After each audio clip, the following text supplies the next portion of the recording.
ಇತ್ತೀಚಿನ ಸಂಚಿಕೆಗಳನ್ನು ಜಾಹೀರಾತಿನ ಕಿರಿಕಿರಿ ಇಲ್ಲದೆ ನೋಡಿ.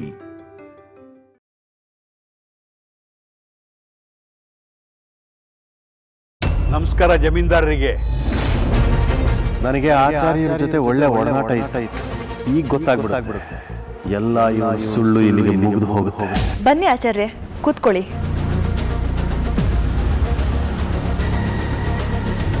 ಇವ್ರು ಯಾರು ಅಂತ ಗೊತ್ತಾಗ್ತಿಲ್ವಾ ಬಾಬಾಜಿ ನಿಮಗೆ? ನನಗೆ ಗೊತ್ತಾಗ್ತಾ ಇಲ್ಲ.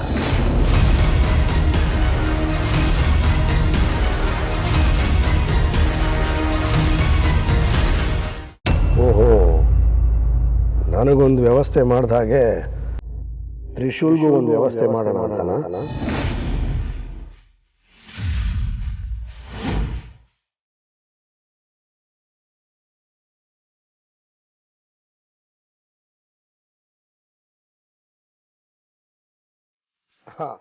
ಅಂದ್ರೆ ನಾನು ಬಂದ ಹಾಗೆ ತ್ರಿಶೂಲು ಬರಬೇಕು ಅಂತಾನ?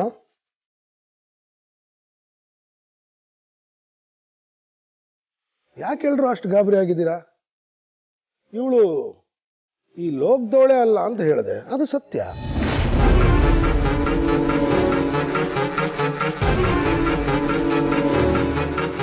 ರೀ, ಏನ್ರಿ ಮಾತಾಡ್ತಾ ಇದ್ದೀರಾ? ಈ ಲೋಕದೋಳಲ್ಲ ಅಂದ್ರೆ ಇನ್ಯಾವ ಲೋಕದೋಳು?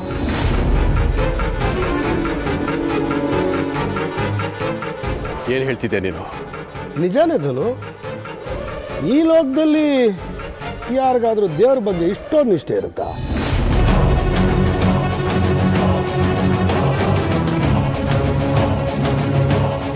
ಮನೆಯವ್ರ ಮೇಲೆ ಇಷ್ಟೊಂದು ಪ್ರೀತಿ ಇರಕ್ಕೆ ಸಾಧ್ಯನಾ?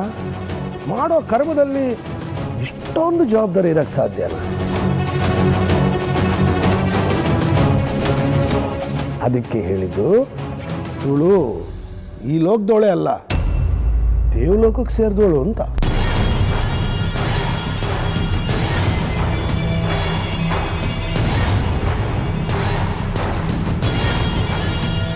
ದೇವರ ಅಂಶ ಇದೆ ಇವಳಲ್ಲಿ, ಅದಕ್ಕೆ ಇವಳು ಇಂಥ ಕೆಲಸ ಮಾಡೋಕೆ ಹೊರಟಿರೋದು ಅಲ್ವಾ ಶಿವಾನಿ?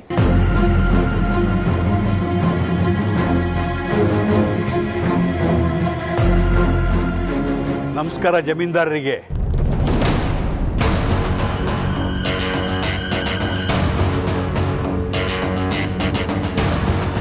ನನಗೆ ಆಚಾರ್ಯರ ಜೊತೆ ಒಳ್ಳೆ ಒಡನಾಟ ಇತ್ತು.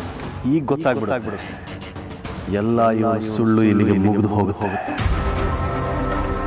ನೀವು ಬಂದ ವಿಚಾರ ಗೊತ್ತಾಯಿತು, ಹಾಗೆ ಒಂಚೂರು ಕೆಲಸನೂ ಇತ್ತು, ಹಾಗೇ ನಿಮ್ಮನ್ನು ಮಾತಾಡ್ಸ್ಕೊಂಡು ಹೋಗೋಣ ಅಂತ ಬಂದೆ. ನೀವು ಬಂದಿರೋ ವಿಚಾರನ ಶಾನ್ ಬೋಗ್ರೆ ಹೇಳಿದರು. ಬನ್ನಿ ಆಚಾರ್ಯ, ಕೂತ್ಕೊಳ್ಳಿ.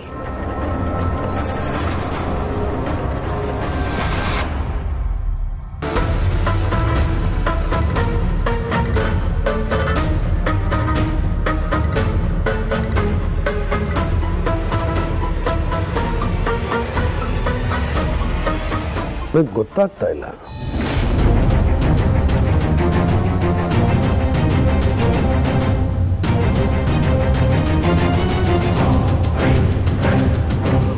ಏನು ಗೊತ್ತಾಗ್ತಿಲ್ಲ?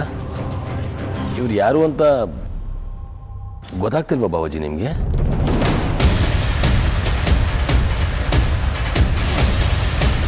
ನಿಮಗೆ ನಾನು ಯಾರು ಅಂತ ಗೊತ್ತಾಗ್ತಿಲ್ವಾ?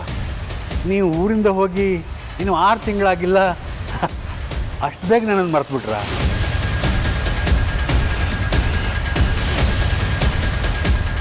ಏನಾಗಿದೆ ದಿಗ್ವಿಜಯ ನಿನಗೆ? ಅವ್ರು ಬಂದು ಪ್ರೀತಿಯಿಂದ ಮಾತಾಡಿಸ್ತಾ ಇದ್ದಾರೆ, ಇವ್ರು ಯಾರು ಗೊತ್ತಿಲ್ಲ ಅಂತ ನೀನು ಹೇಳ್ತಾ ಇದೆಯಲ್ವ?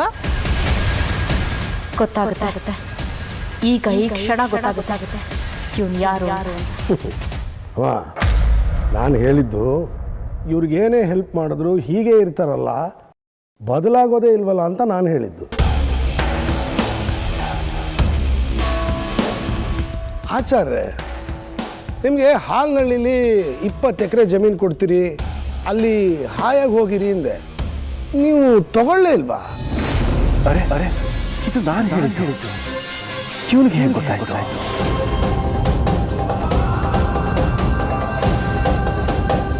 ವಾಸ ಮಾಡ್ತಾ ಇಲ್ವೇನ್ರಿ ನೀವು? ಮತ್ತೆ ಇದೇ ಊರಲ್ಲಿದ್ದೀರಾ?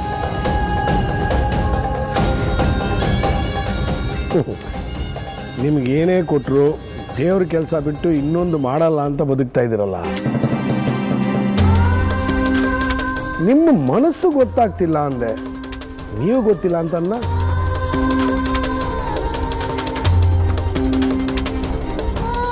ತಲತಲಾಂತರದಿಂದ ದೇವರ ಪಾದಗಳಲ್ಲೇ ಬದುಕು ಕಟ್ಕೊಂಡವ್ರು ನಾವು. ಹಣ ಒಡವೆ ಜಮೀನು ಅಂತ ಸಿಕ್ಕಿದ್ರೆ ನಮಗೆ ಬದುಕಕ್ಕಾಗಲ್ಲ. ಈ ಮನೆ ಆಶೀರ್ವಾದದಿಂದ ನನ್ನ ಮಗಳ ಮದುವೆ ನಡೆಯುತ್ತೆ. ನೀವು ಬಂದಿದ್ದೀರಲ್ಲ, ಇನ್ನೂ ಚೆನ್ನಾಗೇ ನಡೆಯುತ್ತೆ.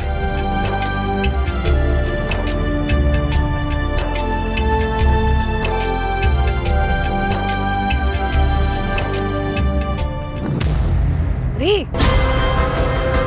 ಉಳ್ಳಾಕಪ್ಪ ಬಂದ್ಲು. ಏನೇ ಮದು? ಎಲ್ಲಿಗೆ ಹೋಗಿದ್ರಿ? ಎಲ್ಲಿಗೆ ಹೋಗಲಿ, ಅಂಗಡಿಗೆ ಹೋಗಿದೆ. ಬೇಳೆ, ಬೆಲ್ಲ, ಗೋಡಂಬಿ, ದ್ರಾಕ್ಷಿ ಎಲ್ಲ ತರಕ್ಕೆ ಹೋಗಿದೆ ಕಣೆ. ಯಾಕ್ರಿ ಇದೆಲ್ಲ? ಪಾಯಸಕ್ಕೆ. ಪಾಯಸನಾ? ಯಾರಿಗೆ? ಇನ್ಯಾರಿಗೆ? ಯಜಮಾನ್ರಿಗೆ. ಯಜಮಾನ್ರಿಗ? ಬನ್ನಿ ನಾನೇ ಮಾಡ್ಕೊಡ್ತೀನಿ. ಬೇಡ ಮದು, ನನಗಾಗಿದ್ರೆ ನೀನು ಮಾಡ್ಕೊಡ್ಬೋದಾಯ್ತು. ಯಜಮಾನ್ರಿಗೆ ನಾನೇ ನನ್ನ ಕೈಯಾರ ಮಾಡ್ಕೊಡ್ಬೇಕು ಅಂತ ಆಸೆ ನನಗೆ. ಏನ್ರಿ ಹೇಳ್ತಾ ಇದ್ದೀರಾ? ಯಜಮಾನ್ರಿಗೆ ನೀವು ಪಾಯಸ ಮಾಡ್ಕೊಡ್ತೀರಾ? ಯಜಮಾನ್ರಿಗೆ ಹೆಸರುಬೇಳೆ ಪಾಯಸ ಅಂದರೆ ತುಂಬ ಇಷ್ಟ.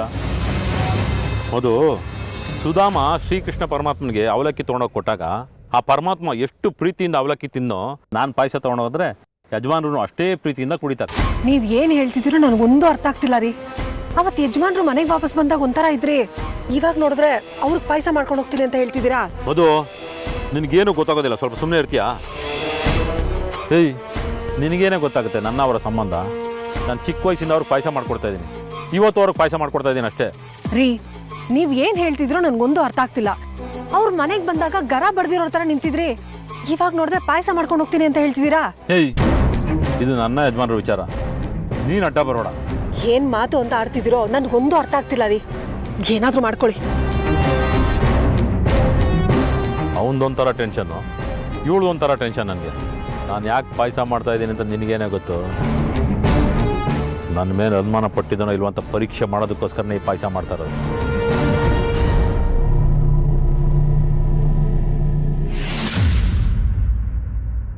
ಏನು ದಮಯಂತಿ, ಶಿವಾನಿ ಇವ್ರ ಮಗಳು ಮದುವೆ ಮಾಡಿಸ್ತಾ ಇದ್ದಾಳ? ಒಳ್ಳೆ ಕೆಲಸನೇ, ಆದರೆ ಪೂಜೆ ವ್ರತ ಅಂತ ಅದ ರೀ, ಅದನ್ನ ಸುಮಂಗಲಿ ವ್ರತ ಅಂತ ಹೇಳ್ತಾರೆ. ಅದ್ರ ಬಗ್ಗೆ ಶಿವಾನಿಗೇನು ಗೊತ್ತೇ ಇರಲಿಲ್ಲ. ಆಚಾರ್ಯರ ಮಗಳೇ ಅವಳಿಗೆ ಫುಲ್ ಸಪೋರ್ಟ್ ಮಾಡಿದ್ದು.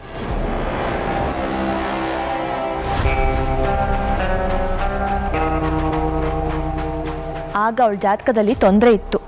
ಅಂಥ ಜಾತಕ ಹುಡುಗನೇ ಬೇಕು ಅಂತ ಇವಳೇ ಗಂಡು ಹುಡುಕಿ ಮದುವೆ ಗೊತ್ತು ಮಾಡಿ ತಯಾರಿನೂ ಮಾಡ್ತಾ ಇದ್ದಾಳೆ.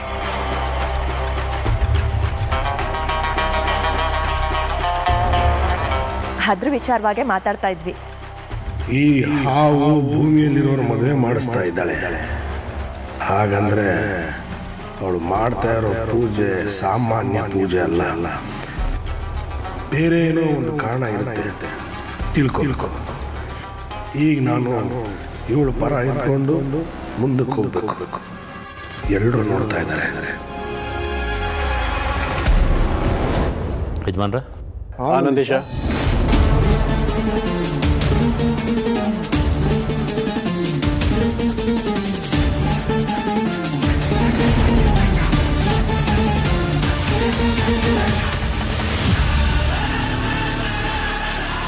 ಏನಿದು ನಂದೀಶ್ ಅಂಕಲ್ ಯಜಮಾನ್ರೆ ಅಂತ ಕರೆದಿದ್ದಕ್ಕೆ ಇಬ್ರು ಒಂದೇ ಸತಿ ಉತ್ತರ ಕೊಟ್ಟರಲ್ಲ.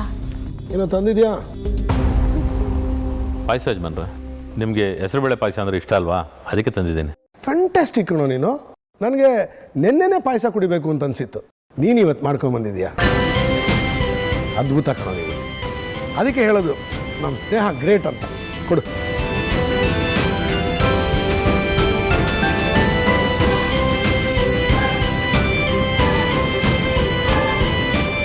ನಂದೀಶ, ಎಷ್ಟು ವರ್ಷಗಳು ಕಳೆದೋದ್ರೂ ಕೈ ರುಚಿ ಬದಲಾಗಿಲ್ಲ ಕಣೋ. ರೀ, ನಾವೆಲ್ಲರೂ ಸೇರಿ ಮದುವೆ ಮಾಡಬೇಕು ಅಂತ ನಿರ್ಧಾರ ಮಾಡಿದ್ದೀವಿ. ಅದಕ್ಕೆ ನಿಮ್ಮ ಒಪ್ಪಿಗೆನೂ ಬೇಕು. ಅರ್ಚಕ್ರೆ, ನಿಮ್ಮ ಮಗಳು ಮದುವೆ ವಿಚಾರ ಮಾತಾಡ್ತಿದ್ದಂಗೆ ನನ್ನ ಸ್ನೇಹಿತ ಪಾಯಸ ತಂದು ಕೊಟ್ಬಿಟ್ಟ. ನೀವು ಮದುವೆನ ಎಷ್ಟು ಅದ್ಧೂರಿಯಾಗಿ ಮಾಡಬೇಕು ಅಂತಿದ್ದೀರೋ ಅದಕ್ಕಿಂತ 10 ಪಟ್ಟು ಅದ್ಧೂರಿಯಾಗಿ ಮಾಡ್ತೀನಿ. ನನ್ನ ಸಹಕಾರ ನಿಮಗಿದೆ.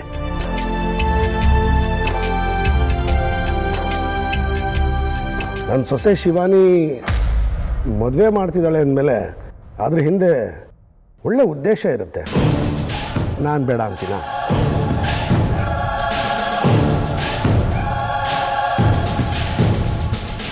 ಇಲ್ಲಿಗೆ ಬಂದಿದ್ದು, ತಮ್ಮನ್ನು ನೋಡಿದ್ದು ತುಂಬ ಸಂತೋಷ ಆಯಿತು. ನಾನಿನ್ನು ಬರ್ತೀನಿ. ಹೋಗಿ ಬನ್ನಿ ಆಚಾರ್ಯ. ಏನೇ ಸಹಕಾರ ಬೇಕಾದರೂ ನನಗೆ ಫೋನ್ ಮಾಡಿ, ಅಥವಾ ನೀವೇ ಬರ್ಬೋದು. ಇದನ್ನು ನಿಮ್ಮನೆ ಅಂತಲೇ ಅಂದ್ಕೊಳ್ಳಿ. ಸಂತೋಷ. ಒಳ್ಳೆಯದು.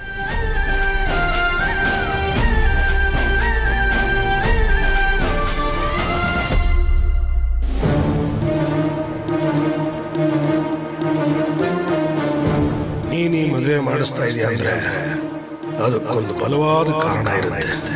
ಅದು ನಾಗಮಣಿಗೆ ಸಂಬಂಧಪಟ್ಟಿದ್ದೇ ಆಗಿರುತ್ತೆ. ಹಾಗಾಗಿ ನಾನು ಅನ್ಕೊಂಡೆ ಮದುವೆ ಮಾಡಿಸು. ಏನ್ರಿ ಯೋಚನೆ ಮಾಡ್ತಾ ಇದ್ದೀರಾ? ಮದುವೆ ಹುಡುಗನ ಬಗ್ಗೆ ಯೋಚನೆ ಮಾಡ್ತಾ ಇದ್ದೆ. ಯಾವ ಕಡೆಯವನು, ಯಾವ ಊರಿನವನು? ಒಳ್ಳೆಯವನ? ಅದಾ, ಅವನು ಅನಾಥಾಶ್ರಮದಲ್ಲಿ ಬೆಳೆದವನು. ತುಂಬ ಒಳ್ಳೆ ಹುಡುಗ ಕಣ್ರಿ. ಹಾಗಾದ್ರೆ ಮದುವೆ ನಡೀಲಿ. ಬೇಡ, ಈ ಮದುವೆ ನಡೆಯೋದು ಬೇಡ.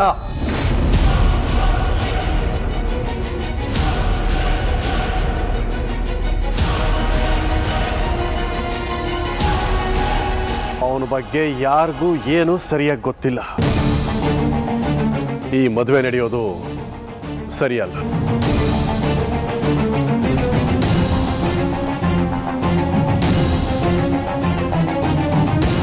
ಇದೊಂದು ಹೆಣ್ಣಿನ ಜೀವನದ ಪ್ರಶ್ನೆ. ಅವಳ ಜೀವನ ಹಾಳಾಗೋದು ಬೇಡ.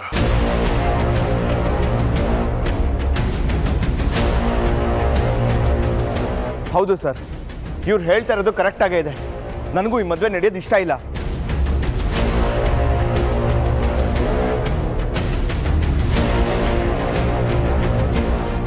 ನಿನ್ನೆ ನೀವು ಬರೋದಕ್ಕೂ ಮುಂಚೆ ನಾವು ಇದೇ ವಿಚಾರ ಮಾತಾಡ್ತಿದ್ವಿ. ಆ ಹುಡುಗನ ಬಗ್ಗೆ ನನಗೆ ತುಂಬ ಅನುಮಾನ ಇದೆ. ಅನುಮಾನಗಳಿದ್ದಾಗ ಮದುವೆ ನಡೀಬಾರ್ದು.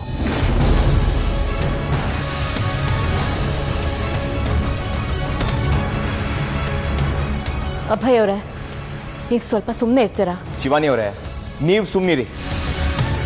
ಇದು ಒಂದು ಹುಡುಗಿ ಜೀವನದ ಪ್ರಶ್ನೆ. ಹುಡುಗಿ ಜೀವನ ಹಾಳಾಗಬಾರ್ದು, ಈ ಮದುವೆ ನಡೀಬಾರ್ದು. ಒಂದು ಹೆಣ್ಣಿಗೆ ಅನ್ಯಾಯ ನಡೀತಿರ್ಬೇಕಾದ್ರೆ ಅದು ಗೊತ್ತಿದ್ರು ಸುಮ್ಮನೆ ಇರಬೇಕಾ? ಇದಕ್ಕೆ ನಾನು ಒಪ್ಪಲ್ಲ. ಒಪ್ಪಕ್ಕೆ ಬಿಡೋಕ್ಕೆ ನೀನು ಯಾರು? ನಾನು ಹೆಚ್ಚಿಗೆ ನಂಬೋದು ನನ್ನ ಮಗನ್ನ, ಅದು ಬಿಟ್ಟರೆ ನನ್ನ ಸೊಸೆನ. ಅವಳಿ ಮದುವೆ ಮಾಡಿಸ್ತಿರೋವಾಗ ಮದುವೆ ನಡೆಯುತ್ತೆ. ನಾನೇ ಮುಂದೆ ನಿಂತು ಮದುವೆ ಮಾಡ್ತೀನಿ.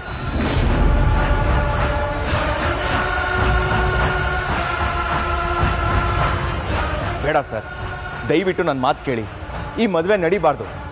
ಈ ಮದುವೆಗೆ ಯಾರೇ ಒಪ್ಪಿದ್ರು ನಾನು ಒಪ್ಪಲ್ಲ. ಯಾರೋ ನೀನು? ಪೊಲೀಸ್ ಆಫೀಸರ, ಬ್ರೋಕರ? ಒಂದು ವೇಳೆ ನಂದೀಶ ಈ ಮದುವೆ ಬೇಡ ಅಂದಿದ್ರೆ ಒಪ್ಕೊಂತಿದ್ನೋ ಏನೋ? ನೀನು ಹೇಳಿದ್ರೆ ನಾನು ಒಪ್ಕೊಂಡ್ಬಿಡ್ತೀನ?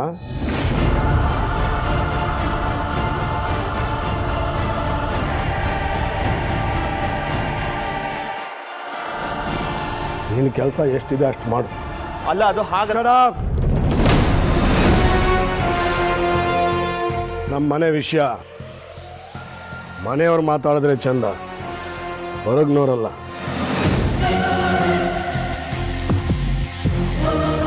ನಾನು ನನ್ನ ಸೊಸೆಗೆ ಮಾತು ಕೊಟ್ಟಾಯ್ತು, ಈ ಮದುವೆ ನಡೆಯುತ್ತೆ. ಯಾರು ಇದನ್ನು ತಡೆಯಕ್ಕಾಗಲ್ಲ.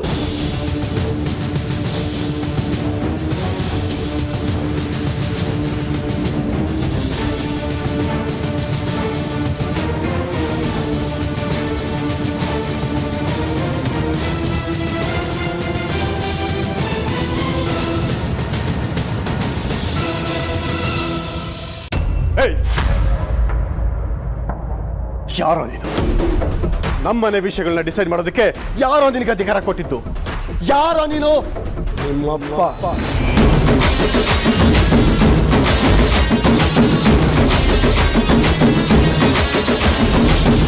ರೇ ನಮ್ಮಪ್ಪ.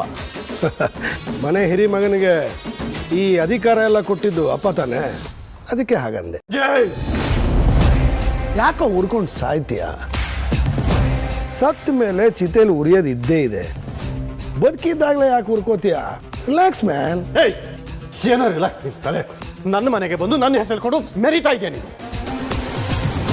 ನಿನ್ನ ಹೆಸರು ಹೇಳ್ಕೊಂಡು ನಾನು ಮೆರಿತಾ ಇದ್ದೀನಿ. ಏನಪ್ಪ ಅಂತ ಹೆಸರು ನಿಂದು? ದಿಗ್ವಿಜಯ. ನನ್ನ ಹೆಸರು ದಿಗ್ವಿಜಯ. ಏನು ದೆವ್ವ ಮೆಟ್ಕೊಂಡಿದ್ಯೋ ನಿನಗೆ? ನಾನು ಇಲ್ಲದೆ ಇದ್ದಾಗ ಮನೆಗೆ ಬಂದು ಅಧಿಕಾರ ಅನುಭವಿಸಿ ನೀನೇ ದಿಗ್ವಿಜಯ ಅನ್ನೋ ಭ್ರಮೇಲಿದೆಯಾ? ಇರೋನು ಒಬ್ಬನೇ ದಿಗ್ವಿಜಯ, ಅದು ನಾನು. ಅದು ನಾನು.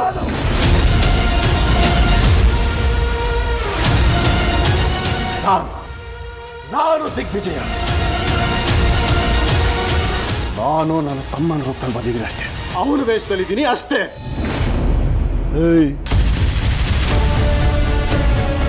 ಹಾಗಾದ್ರೆ ನಾನು ಯಾರು? ಅದನ್ನೇ ನಾನು ಕೇಳ್ತಿರೋದು, ನೀನ್ ಯಾರು ಅಂತ. ನಾನು ದಿಗ್ವಿಜಯ, ಅದು ನನಗೂ ಗೊತ್ತು, ನಿನಗೂ ಗೊತ್ತು.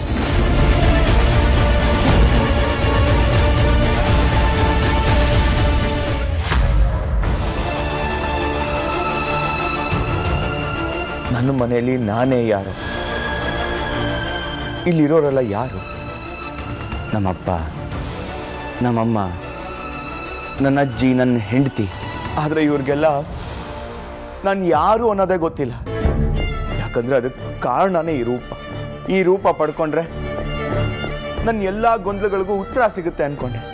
ಆದರೆ ಇವರೆಲ್ಲ ನಾನು ಏನು ಹೇಳಿದ್ರು ನಂಬ್ತಾನೆ ಇಲ್ಲ. ಈ ರೂಪದಿಂದ ತೊಂದರೆಗಳೇ ಹೆಚ್ಚಾಗ್ತಾ ಹೋಗ್ತಿದೆ.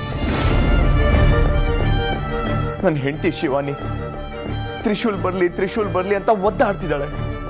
ಕಷ್ಟದ ವ್ರತಗಳನ್ನ ಮಾಡ್ತಿದ್ದಾಳೆ.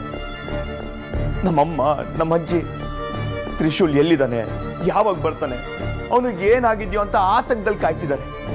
1000 ಪ್ರಶ್ನೆಗಳಿಗೆ ಈ ರೂಪ ಉತ್ತರ ಕೊಡುತ್ತೆ ಅನ್ಕೊಂಡೆ. ಆದ್ರೆ ಏನಾಯ್ತು? ಏನೂ ಪ್ರಯೋಜನ ಆಗ್ಲಿಲ್ಲ.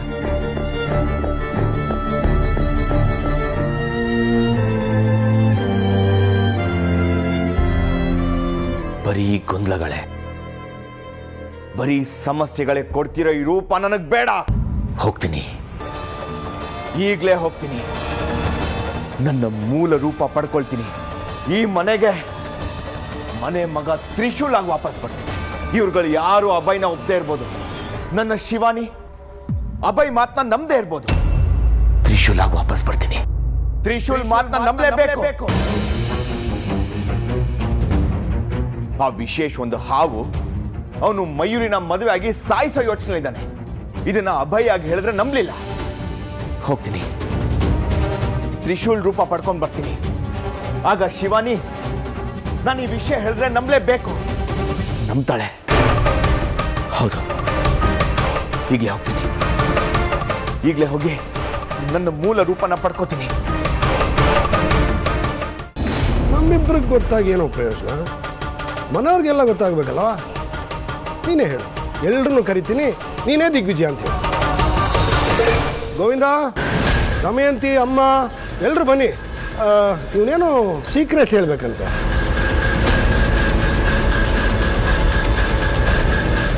ಜೋರಾಗಿ ಕೂಗ್ಲ ಎಲ್ಲರನ್ನು? ಕರೆದ ತಕ್ಷಣ ಬಂದ್ಬಿಡ್ತಾರೆ. ಕೂಗ್ಲಾ?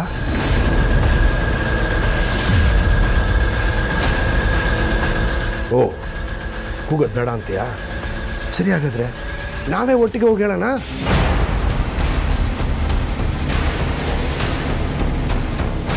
ಆಮೇಲೆ ಬದುಕಬೇಡ, ಮನೆಯಿಂದಲೇ ಓಡಿಸ್ಬಿಡ್ತೀನಿ. ಮಾತು ಕೇಳದೆ ಇದ್ರೆ ತಮ್ಮ ಅಂತನೂ ನೋಡದೆ ಗುಂಡಿಟ್ಟು ಸಾಯಿಸ್ಬಿಡ್ತೀನಿ.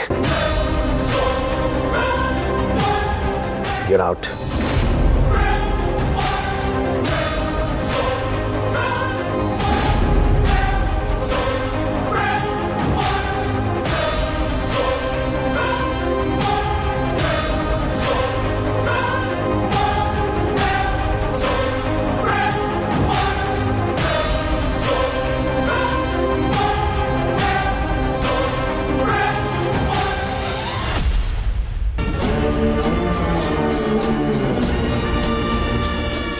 ದಿಗ್ವಿಜಯ್ ಅಂತೆ, ದಿಗ್ವಿಜಯ್.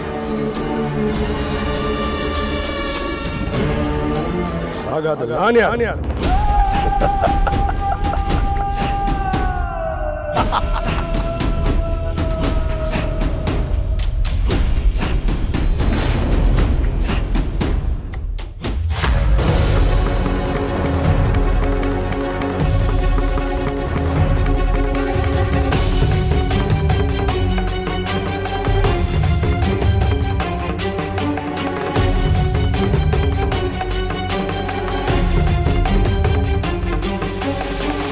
ಈ ದೇಹದಲ್ಲಿರೋದು ನನ್ನ ಆತ್ಮ, ಅಂದ್ರೆ ತ್ರಿಶೂಲಾತ್ಮ. ಆ ದೇಹದಲ್ಲಿರೋದು ಅಭಯಾತ್ಮ. ಮೊದಲು ಹೋಗಿ ನಾನು ನನ್ನ ದೇಹ ಪಡ್ಕೋಬೇಕು. ನನ್ನ ಆತ್ಮ ನನ್ನ ದೇಹದೊಳಗೆ ಸೇರ್ಕೋಬೇಕು. ನನ್ನ ಮೂಲ ರೂಪದಲ್ಲಿ ನಾನು ನನ್ನ ಮನೆಗೆ ಹೋಗಬೇಕು. ಆಗಲೇ ಅವರೆಲ್ಲರೂ ನನ್ನ ನಂಬೋದು. ಬಂದಿರೋ ಸಮಸ್ಯೆಗೆ ಪರಿಹಾರ ಸಿಗುತ್ತೆ.